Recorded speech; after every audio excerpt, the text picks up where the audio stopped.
Holy Spirit. Amen. Prayer to the Sacred Heart of Jesus and the Immaculate Heart of Mary.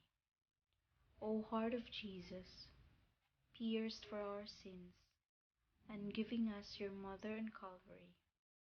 O Heart of Mary, pierced by sorrow, and sharing in the sufferings of your divine Son for our redemption. O sacred union of these two hearts, praised be the God of love, who united them together. May we unite our hearts and every heart, so that all hearts may live in unity, in imitation of that sacred unity which exists in these two hearts. Triumph, O sorrowful and immaculate Heart of Mary. Reign, O most Sacred Heart of Jesus, in our hearts, in our homes and families, in the hearts of those who, as yet, do not know you, and in all nations of the world. Establish in the hearts of all mankind the sovereign triumph and reign of your two hearts, so that the earth may resound from pole to pole with one cry. Blessed forever be the most Sacred Heart of Jesus and the sorrowful and immaculate Heart of Mary. Obtain for me a greater purity of heart and a fervent love of the spiritual life. May all my actions be done for the greater glory of God, in union with the divine Heart of Jesus and the Immaculate Heart of Mary. Hear and answer our prayers and intentions, according to your most merciful will. Amen. In the name of the Father, and of the Son, and of the Holy Spirit. Amen.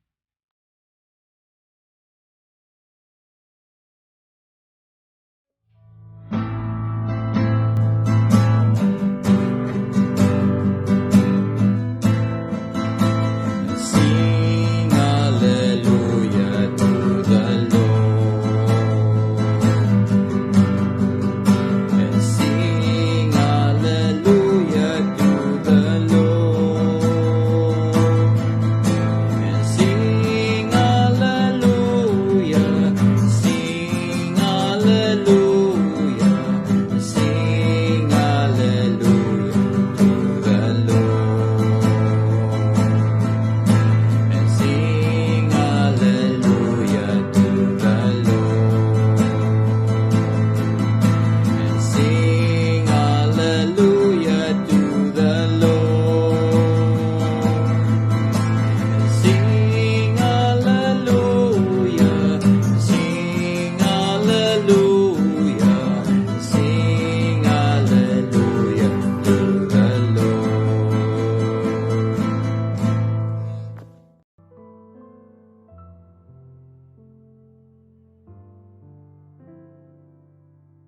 Ang Panginoon ayon kay San Mateo, Kapitulo 7, versikulo 15 hanggang 20. Papuri sa iyo, Panginoon. Noong panahong iyon, sinabi ni Jesus sa kaniyang mga alagad, "Mag-ingat kayo sa mga bulaang propeta. Nagsisilapit sila sa inyo na animoy tupa, ngunit ang totoo'y mababangis na asong gubat. Makikilala ninyo sila sa kanilang mga gawa. Napipitas ba ang ubas sa puno ng dawag o ang igos sa puno ng aroma? Nagbubunga ng mabuti ang bawat mabuting punong kahoy. Subalit nagbubunga ng masama ang masamang punong kahoy. Hindi maaaring magbunga ang masama ang mabuting punong kahoy, ni ng mabuti ang masamang punong kahoy. Ang bawat puno na di nagbubunga ng mabuti ay pinuputol at itinatapon sa apoy.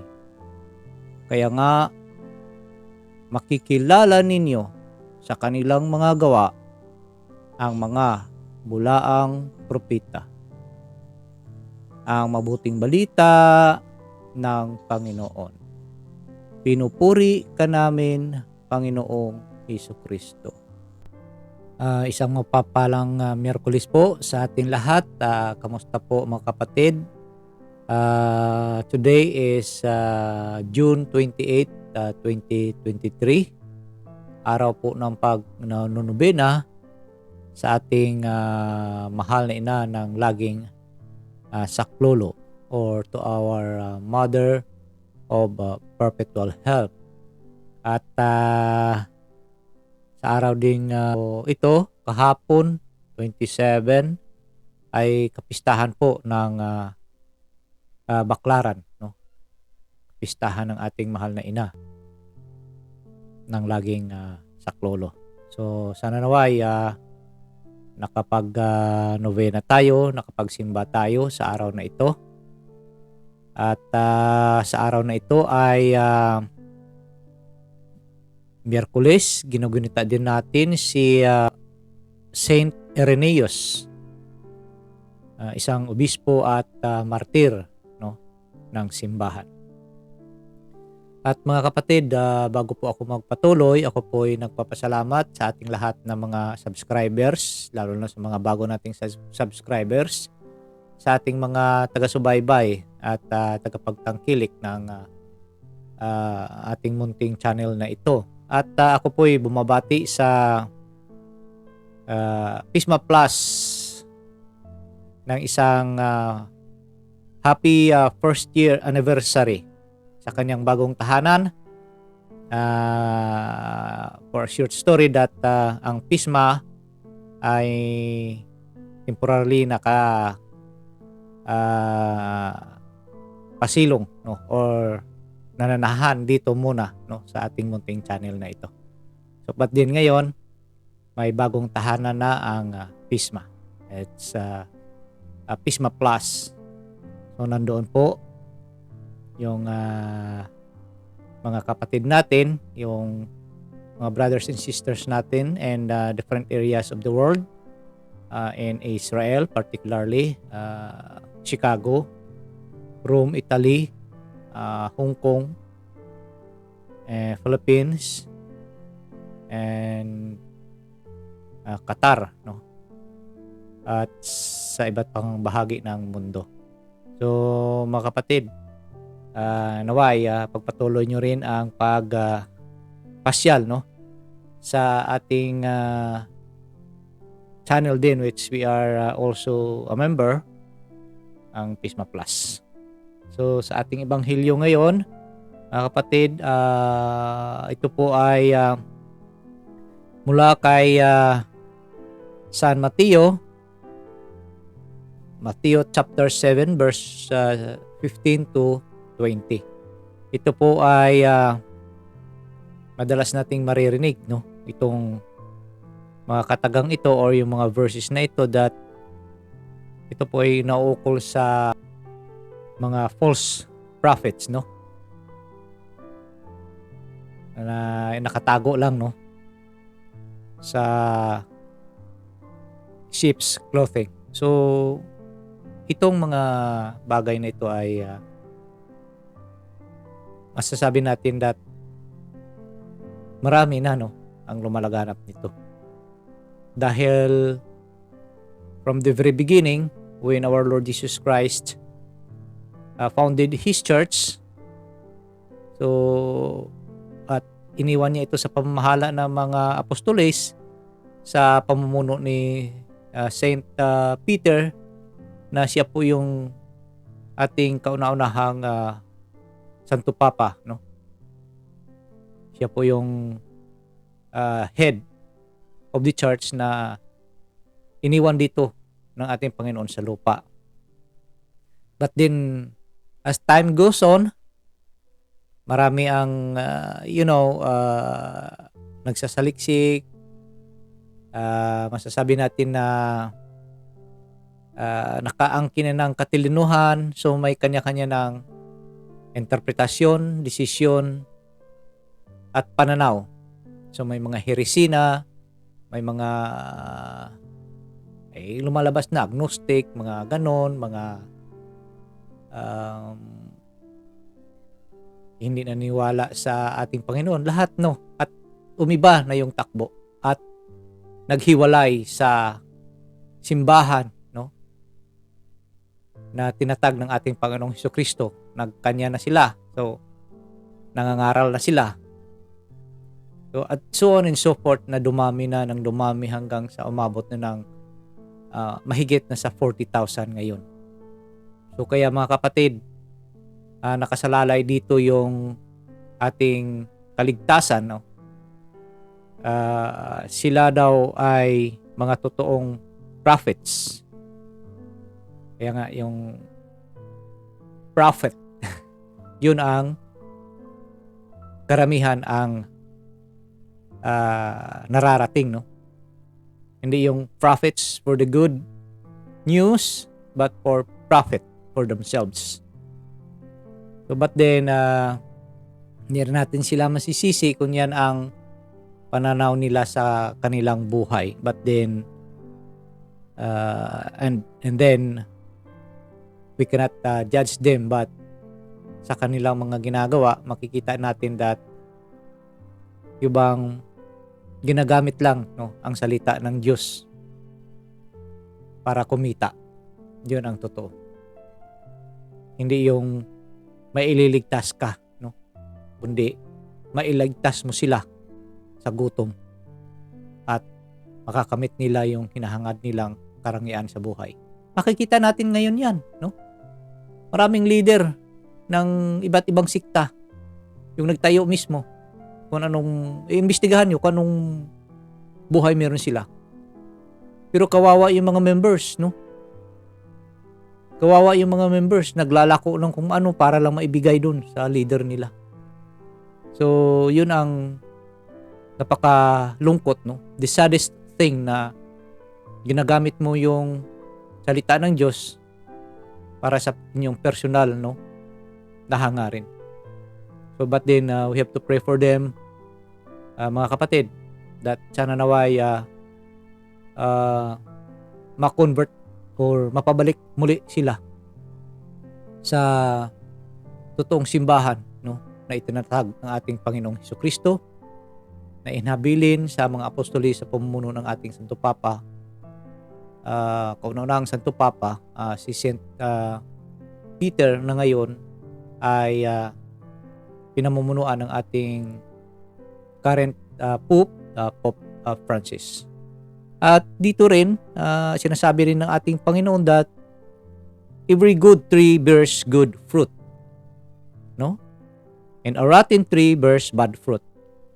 So, masasabi natin na kadalasan maririnig natin na kung ano ang puno, yun din ang bunga. But sa panahon ngayon, in the modern times, and even maybe before, no, yung sinasabing kung ano ang puno, yun ang bunga. Kung masama ang tatay, masama ang nanay, masama rin ang anak. But makikita natin, no, in our environment that napakabait ng nanay, napakabait ng tatay. Bakit kaya ang anak, no, suwail? Nagiging bad fruit siya. Ano ang sa palagay niyo mga kapatid, ano kayang kadahilanan nun? So, siguro kung titingnan natin because of this modern technologies or iba't ibang mga influensya sa paligid natin, at minsan, nagkukulang din tayo sa paggabay ng ating mga anak, so unti-unti silang nalilihis ng daan.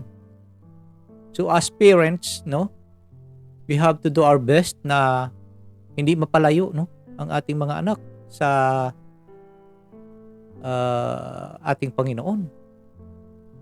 So makikita natin yan. Meron namang kung ano nga, masama rin ang tatay or or may mga ugaling hindi maganda. Pero yung anak napakabuti, no? Yung bang baliktad. So, siguro mga kapatid, this is because the influence of the devil, no, in our society, no, na nag-introduce, no, ng mga bagay na sinasabing maganda at napaka-easy, no? So, kaya ganun ang mga nangyayari. So, but then, ito po hindi ito basta-basta lang natin na maihinto, but sa tulong-tulong na panalangin, ano, for the conversion, no, ng mga nalilihis ng landas, ay mapabalik natin itong mga tao na ito sa ating Panginoon, sa kanilang pananampalataya. So, kailangan natin dito ang magtulungan, no? We will pray each other so that our brothers and sisters na lumihis ng daan ay makapamuhay ng diretso. So, yung sinasabi na kung ano ang puno, yun din ang bunga, dapat sa ating mismong pamilya, no? Sa ating our own family, doon tayo magsimula. So, yung paggagabay sa ating mga anak, mga nanay, mga tatay, ang ating mga anak ay wag lang nating hayaan na ma-influensyahan ng iba, no? Kasi nga sinasabi, ito maganda ito, dito mabuti ito, maganda dito, pangit diyan. So kung titingnan natin in a broader mind or in a broad yung malawak na pagtingin at pag-obserba sa ating paligid, why these things are happening, no? Kadalasan pag na sabihan mo yung mga anak mo ng ganito ganyan, magre-react ng hindi maganda, because that sa tingin nila at sa feeling nila that tama sila at nasa tamang sitwasyon sila. But then may mga bagay na hindi nila nakikita behind.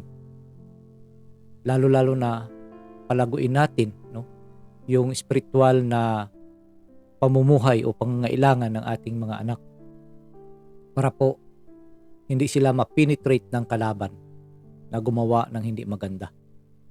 So mga kapatid, ating ibanghilyo sa araw na ito ay talagang napakaganda pang nilayan dahil ito po'y nakasalalay din, no, ang ating kaligtasan, no, ang kaligtasan ng ating kaluluwa. So mag-focus lang tayo sa ating Panginoon, no, at tuparin natin, no, yung gabay ng ating simbahan, because ang simbahan natin ay siya pong nakakaalam ng kung anong nararapat para sa ating pong kaligtasan, no. We are just not only Bible alone, no, na nagbasa lang tayo ng Biblia. Kung wala sa Biblia ay hindi tama or hindi ganun. So ang ating simbahan ay meron tayong tagagabay, may magisterium tayo, no. There's the sacred scriptures and the sacred tradition na yung gumagabay sa atin. So may mga bagay na sinusunod natin na hindi nasusulat sa Biblia, but sa tradition mula noon na hindi na isulat sa banal na aklat ay meron doon at only sa ating simbahan, the Catholic Church. So mga kapatid, sana naway hindi lang sa araw na ito tayo nilay-nilay, but araw-araw pagnilayan natin ang salita ng Diyos at yung mga bagay na makapagbigay sa atin ng isang magandang idea at pag-aaral tungkol sa ating pananampalatayang Katoliko. So, wag pong padala sa mga false prophets na umaaligid sa atin. Aral tayo, magsaliksik tayo. Tanungin natin ang mga authority ng ating simbahan sa mga bagay na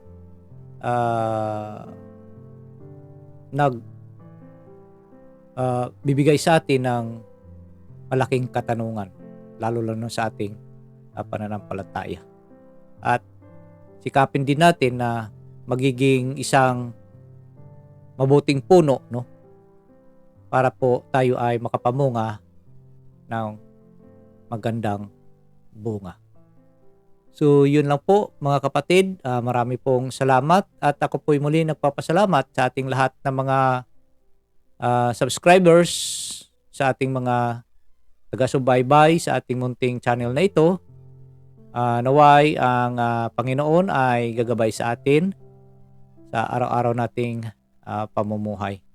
At wag po lang nating kalimutan na kumapit lang po sa patalim ang salita ng ating Panginoong Jesucristo. Marami pong salamat at manalangin po tayo.